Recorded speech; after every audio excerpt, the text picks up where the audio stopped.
Hello everyone. So today we're going to start on a 3/4 view. So just to recap, 1, we started with a portrait, so that's like straight on. 2, we did a profile, which means we only see half of their face. And now we're going to do a 3/4 view. So that means that I should be able to see 3/4 of their face. So just like our other ones, we're going to start with a circle or an oval. Once you have that, we now have to do a mix of what we did before. So remember, on our portrait, we did both jaw lines that came a little bit below the circle. We connected those with a trapezoid. And on the opposite hand, on a portrait, we only did the front of the face, a little bit of the jawline that connected up halfway through the circle. So this time, we are going to start by pretending like we're doing a profile portrait, doing part of the face that extends down. Again, it goes a little bit below the bottom of the circle. But now, I need to divide my circle in 3. So normally this is half, right around in here, but this time I'm going to divide it right here. This is where the central line of my face comes down. You notice that I have to curve it. The reason why is because it comes across the top of the skull, because my head is now tipped. It's not straight, it's about right here. It's not at a profile, it's just tipped. So now I'm going to go revert to what we had to do before with our portraits, which means I need to see the bottom part of the jaw. Because I have half space right here, I need to duplicate it and make it just a little bit bigger. And I need to go, so we have the 4th that hit this halfway line for our 3/4 view, half. I need to cut it again. So that way I have my 1, 2, 3, so I can get my 4ths. This is where my jawline connects. So we have something that's similar to a trapezoid, but we have this extra space right here and here. And you notice that if it's on the left-hand side of the face, because we're drawing it from the side, this is actually a little bit smaller than this, because this side of the face is closer to us. So now that we have all of the basic stuff, we know the exact same procedure that we need to do. We need to find the top of the skull, bottom of the chin, so that we can go half and hit where our eyes go.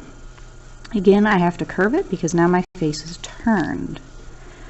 So now I hit my eyes, bottom of the chin, halfway is my nose, which is about where the end of your circle or oval should be. Bottom of the nose, bottom of the chin, here's where our mouth should be. Now, we have to slowly but surely build upon this. So normally, when we did our portraits, we did 3 circles. We are going to do 3 circles, however, because this side of the face is closer, we're going to draw the biggest circle on this side and the smallest circle on this one, and then a medium one in between, just to help measure. So I have my medium-sized circle, my bigger circle, and then my slightly smaller circle.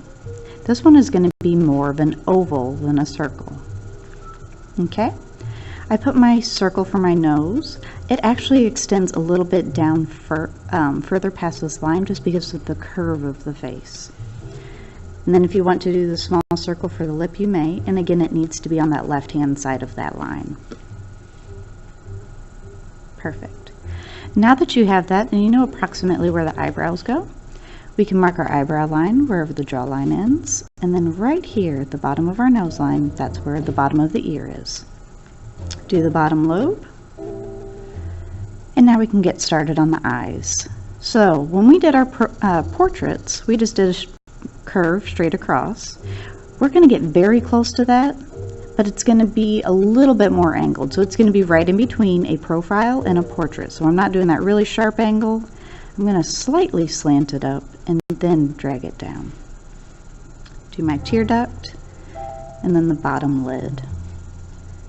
Same thing, a little bit of an angle, then connect it down to the bottom lid. And that's where it will go. Now, because of how our face is going to be tipped, now that I know the bottom of where the eye ends, do this oval, or this slight curve right here. This is like the meat that we have underneath our eyes to help move our eyebrows up and down. Then curve out, so pull away from the face, Now where our nose line is, we're going to go connect an arch going the opposite way. A line that slightly curves in right here, and then later on we'll get to the chin. We are going to go right here, so we hit right here where it crisscrosses for our eye and our middle part. We're going to scoot over just a little bit, so about halfway between our eye and that middle line, we draw that cut that we did before on our profile. This helps establish where our nose goes.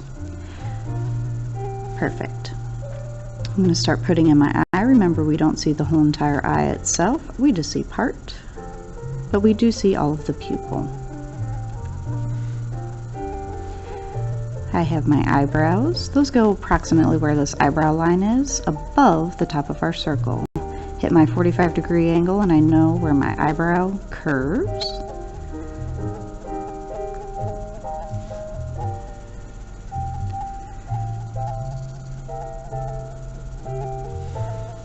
I'm going to get my top lid just to make it look a little bit less creepy.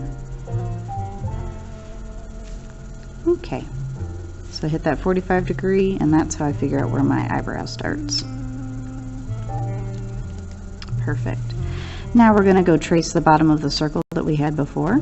It stops when we hit that middle line, just like it did in the profiles. And then we connect these two. You guys can make that as sharp as you want, so maybe you have a hook nose or not. But because it is 3/4 view, just because of where this circle is, the other circle of the nostril typically ends like right around here just because of the space, so we won't be able to see that. Now if your face is slightly turned a little bit more to the opposite side, you would see just a little bit of that extra nostril. Now just like we do with the other one, we go up and over a little bit and hook in that nostril, and then the outside. If you want to help establish some of the shape of the nose, you can put this other like V shape in right in there. Nose got a little bit bigger than I intended. Make it a little bit smaller. There we go.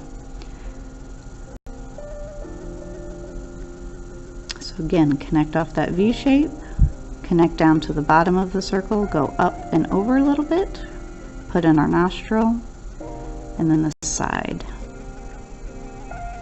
With our lips, we again double check where they end. You notice I have to curve them. That's just because the face itself is curving down this way. So we follow the curve of the face. So we have to do the exact same curve on our eyes, just to make sure obviously that that doesn't go straight down and it's off our face. So now I know where to connect for the circle. Then I decide how thick I want my bottom lip, and then again I connect up to my edges. I put in my V shape, whether or not it's smooth or sharp, and then I slightly upturn the edges. I go at the bottom of the circle to help establish that little dimple that happens on our top lip, and then finish this out. Remember, you can curve this or go straight at it. It doesn't matter either way. And then I'm going to smooth out my bottom lip. Now because I know where this is, our bottom lip, you leave a little bit of a gap, and that helps establish how big our bottom jaw is going to be. So I just go straight under the lip and I make a little bit of a curve. This helps figure out where the bottom of the chin goes. Now some people will have a curve like this in their jawline, some people curve out this way. It just depends upon the person themselves. Some people even have extra muscles right in here that might make them curve out this way. You will just have to look at your final picture in their face. And then again, if we're doing our ears, we cut that one angle out, so we go down a little bit, then cut up to where our measuring line is, go over just a little bit, and then we connect halfway through that bottom lobe circle. If you want it attached, you're going to go rounder and then connect there without cutting into it. So this one's more of an attached style. I measure halfway through my ear, and there's where that little dangler is. This cuts into the curve of the ear and then the back part, and then measure out that bottom lobe. And you're going to get the inside of the ear that helps funnel in all the sound.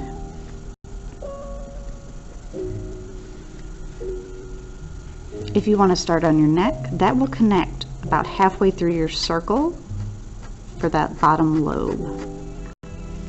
And then, remember how we did that bottom angle down here? Again, just because of where it starts turning upside to where the jaw is, we touch again right at where that line is versus the jaw line, and that's where our neck is. If it's a man, we tuck in this way and then come back out because of our Adam's apple. If you're a female, you just curve straight out. Then you have the clavicle that happens right here. It's like a V shape. And then that's where that muscle connects back up into the neck. So there's actually two of them that you'll be able to see just because it's a 3/4 view. I see a little bit on the other side. Then you can start establishing the neck and shoulders if you felt like it.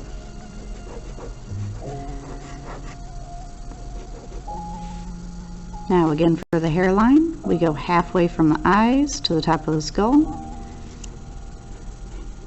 And then start measuring all this out, because everybody has these more or less exactly the same.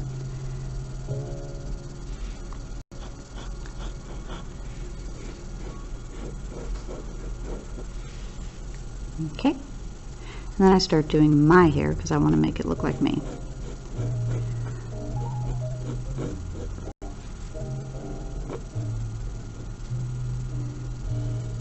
So just remember the major parts of doing a face, starting with your circle or oval. Once you have that, you start measuring out your jaw, or the side of the face really, then your jawline. My hair's a little bit rough this time. That's okay. So circle, measure out your skull line. Once you have that, cut out where the chin approximately should be. This one you'll be cutting 3/4 through your circle. That will be where your jaw connects. Once you have that, top of the skull, bottom of the mouth, half is the eyes. Eyes to bottom of the chin, halfway is the nose. Nose to bottom of chin, halfway is your mouth. You measure out a medium-sized circle, a little bit bigger circle closest to you, and then a smaller circle, slightly ovular, on the left-hand side, and that'll help you measure out your eyes. A circle for the nose, remember that it needs to extend over slightly left on your halfway line. Same thing with the circle for your lips, it needs to extend slightly over to the left. If you use your line for your eyebrows, that helps measure out where your ear starts. Bottom of the nose is bottom of the lobe. Halfway through the lobe is where your neck connects. For the edge of your chin and your, so this chin area and this jawline, wherever your end of your chin is where your neck starts. And then you guys have that muscle that starts and connecting to your clavicle. This helps you turn your head. And then you start slowly but surely adding in all of your details. This one looks a little bit creepy because I didn't do as best as I should have. I don't practice this as much. Okay, so if you guys have any other questions, need any other help from me, I'd be glad to help you guys out. Thank you guys for watching.